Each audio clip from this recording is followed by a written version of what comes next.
I think anytime you're doing something on television that works, the very next thing you should do is something totally different. Yeah.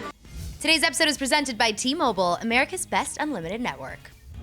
As season 2 let the audience know, there are many colonies globally. Yeah. So what's fun about it is we're going to open up that story more, and we're going to learn more about the other colonies, what's going on globally, and we're going to find out why the hosts are here and who they are. I can tell you that we're shooting in Vancouver instead of Los Angeles, and for fans of the show, that tells you a lot about what colonies we are in and around and which ones we are not. We're gonna learn what the Raps are actually doing, and we're gonna get a sense of what their weaknesses are.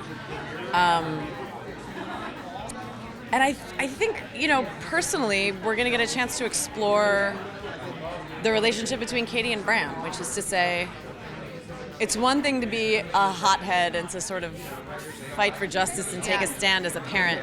When you see your kid putting themselves into dangerous situations by following in your stupid frickin' footsteps, it's a whole other story. Yeah. We leave Los Angeles in a big way, and we're in a different place, and it's a scary, crazy, nutty place.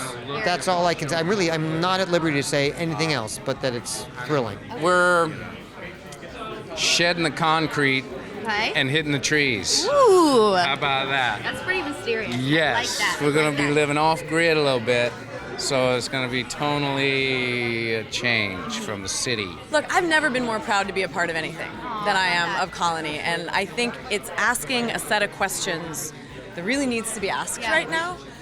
And we didn't know when we were shooting season 2 that we would end up geopolitically in the situation that we're in, but we're in it. And there is no better place than science fiction to ask some questions about what is the nature of resistance, and when do you stand up, and when you stand up, who do you stand up with, and how do you do it intelligently? What does passive resistance look like? What is nonviolent resistance looks like, What's great about this show is that it's a show about this family, and the relationships are very rich and full, and the darkness is happening around them. So we have a core of humanity that is fighting this darkness that is growing. And of course, we're going someplace new. There, whatever they knew and whatever we knew in LA, as difficult as it was, when you're in when you're in a totally new situation, and there are aliens and crazy things happening, we have to sort of learn to figure things out all over again. And it gets dark. I don't know if it's the last we've seen of Los Angeles. We have left people behind there, and they are characters and actors that I would be profoundly sad to lose. Yeah. So I sure hope we haven't seen the last of Los Angeles. As the mythology deepens and the desperation gets more, then inevitably humans get more evil with each other. Yeah. So season 2 was rough that way, and I think we're just going to see more of that bad side of human nature, with the repression and the violence and so forth.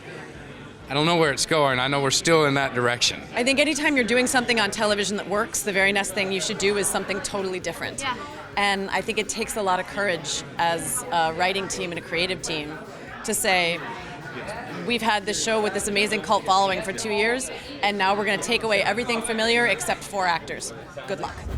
Click to the left for a Shadowhunters exclusive. This episode is presented by T-Mobile. With unlimited data, you can fuel your fandom like never before on America's best unlimited network.